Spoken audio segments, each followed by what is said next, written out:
पश्चिम बंगाल के संदेशखाली में महिलाओं बच्चों का यौन उत्पीड़न मानसिक उत्पीड़न अपमान करना ये कृत्य पश्चिम बंगाल की मुख्यमंत्री ममता बनर्जी की शाह का नतीजा है कि संदेशखाली में टीएमसी के नेता शाहजहां शेख ने आतंक मचा रखा है। पश्चिम के संदेशखाली की घटना को लेकर आज महर्षि वाल्मीकि सेना के प्रदेश अध्यक्ष राहुल चेतन के नेतृत्व में रामलीला ग्राउंड पर प्रदर्शन कर महामहिम राष्ट्रपति के नाम ज्ञापन सौंपा। ज्ञापन 2 घंटे प्रदर्शन के एसीएम प्रथम के अनुरोध पर ज्ञापन गांधी पार्क थाना प्रभारी ने ज्ञापन लिया। प्रदर्शन महिलाओं की बड़ी भागीदारी रही। महर्षि वाल्मीकि सेना महिला मोर्चा की जिलाध्यक्ष मंजू चौहान वाल्मीकि ने कहा कि ममता बनर्जी की सरकार अंधी गूंगी देती है जिसे महिलाओं बच्चों की बिल्कुल भी चिंता नहीं है। पश्चिम बंगाल में अपराध चरम सीमा पर है, इसलिए राष्ट्रीयपति शासन पश्चिम बंगाल में लगना चाहिए। गीता मित्तल और रेणु वार्ष्णेय ने कहा पश्चिम बंगाल में जंगल राज है, महिलाएं वहां सुरक्षित नहीं है। इस घटनाक्रम में राष्ट्रीय मानव अधिकार आयोग SC/ST आयोग ने अपनी रिपोर्ट में जो कहा है हम उसका स्वागत करते हैं। जल्द ही पश्चिम बंगाल की ममता बनर्जी सरकार को बर्खास्त किया जाए। महर्षि वाल्मीकि सेना के प्रदेश अध्यक्ष राहुल चेतन ने कहा कि पश्चिम बंगाल के संदेशखाली की घटना बहुत ही चिंताजनक है। ममता बनर्जी एक समुदाय विशेष को हिंदुओं के खिलाफ षड्यंत्र है। पश्चिम बंगाल में दलितों पिछड़ों बच्चों पर आए दिन अत्याचार होते हैं जिसका महर्षि वाल्मीकि सेना विरोध करती है। ज्ञापन में राष्ट्रीयपति से मांग की गई है कि पश्चिम बंगाल में तत्काल प्रभाव से राष्ट्रपति शासन लागू किया जाए। पश्चिम बंगाल के संदेशखाली की घटना को कानूनी स्तर पर दूसरे राज्य में स्थानांतरण कर कानूनी कार्रवाई होनी चाहिए। पश्चिम बंगाल में महिलाओं और पीड़ित लोगों के लिए एक हेल्पलाइन नंबर जारी किया जाए जिससे स्वतंत्र होकर कोई भी पीड़ित अपनी बात कानूनी तौर से कर पाए। इस घटना में शामिल सभी दोषियों को फांसी की सजा दी जाए तथा दोषियों की संपत्ति पर बुलडोजर चलाकर ध्वस्त किया जाए और राष्ट्रीय मानव अधिकार आयोग SC/ST आयोग की रिपोर्ट को गंभीरता पूर्वक लेकर पश्चिम बंगाल में राष्ट्रपति शासन तत्काल प्रभाव से लगाया जाए। ममता बनर्जी की सरकार को बर्खास्त किया जाए। इस दौर ज्ञापन देने वालों में मुकेश राजपूत, आलोक याग्निक, प्रतीक रघुवंशी, डॉक्टर ज्ञानेंद्र दीवान, राजकुमार सिंह, केशव चौधरी, विपिन उज्जैनवाल, चंद्र प्रकाश, विनय वाल्मीकि, अंकुश वाल्मीकि, चंचल वाल्मीकि, राजेंद्र चौहान, प्रेमदास, सुनील वाल्मीकि, मनोज चौहान, रवि वाल्मीकि, कमल राजपूत, रोहित वाल्मीकि, शानू मोहन चौटर, देवानंद, अनिल वाल्मीकि, अजय चेतन, सनी वाल्मीकि, निशांत चौहान, मुरारी लाल, विजेंद्र बाबाकरण आदि महर्षि वाल्मीकि सेना के पदाधिकारी कार्यकर्ता उपस्थित रहे।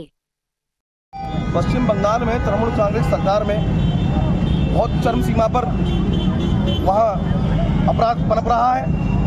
ममता बनर्जी की देखरेख में महिलाओं पर बच्चों पर अत्याचार हो रहे हैं। संदेशखाली आज उसका उदाहरण है। अगर ईडी अपनी कार्रवाई के साथ ईडी के अधिकारियों पर जो ममता बनर्जी की सरकार में संदेशखाली में शेख नाम का व्यक्ति है उसने हमला किया तब जाकर ये बात सामने आ चुकी।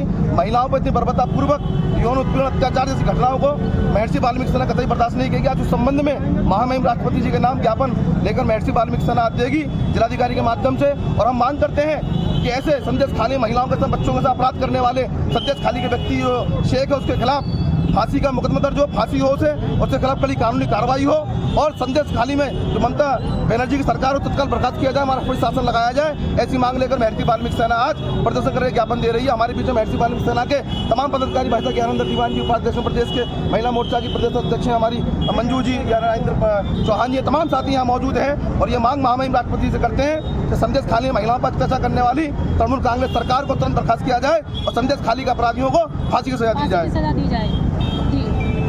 पश्चिम बंगाल में जो महिलाओं के ऊपर अत्याचार हो रहे हैं, ममता बनर्जी सरकार द्वारा शेख शाहजहां को बचाया जा रहा है, जबकि वहाँ पे संदेशखाली की महिलाएं बहुत ज़्यादा पीड़ित हैं। तो उनको ज्ञापन देने के लिए राष्ट्रपति महोदय से हमारी प्रार्थना है कि जो भी लोग इसमें दोषी हैं उनको फांसी की सजा दी जाए ताकि महिलाओं का सम्मान बना। ये घटना चल ही रही है, उनको बचा रही है बराबर ममता सरकार। जैसे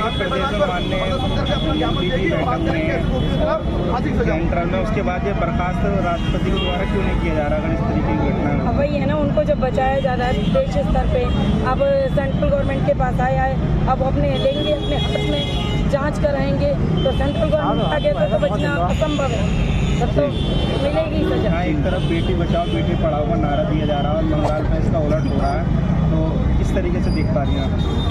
ये हमारे लिए बहुत ही दुर्भाग्यपूर्ण है क्योंकि हमारे समाज में यत्र नार्यस्ति पूजन्ते रमन्ते तत्र देवता वाली संस्कृति है और एक तरफ हमारे ही देश में महिलाओं के साथ इतना अत्याचार, तो ये बहुत दुर्भाग्यपूर्ण है, बहुत शर्मनाक घटना है। खुद भी एक महिला है, तो महिलाओं की पीड़ा जानती है, उसके बाद भी ऐसा महिला होने का मतलब ये नहीं है कि वो महिलाओं पर अत्याचार नहीं करेगी। जब सोच गंदी है तो उसको क्या कर सकते हैं। आप किस तरीके की मांग है? हमारी मांग है जो भी इसमें दोषी हैं उनको फांसी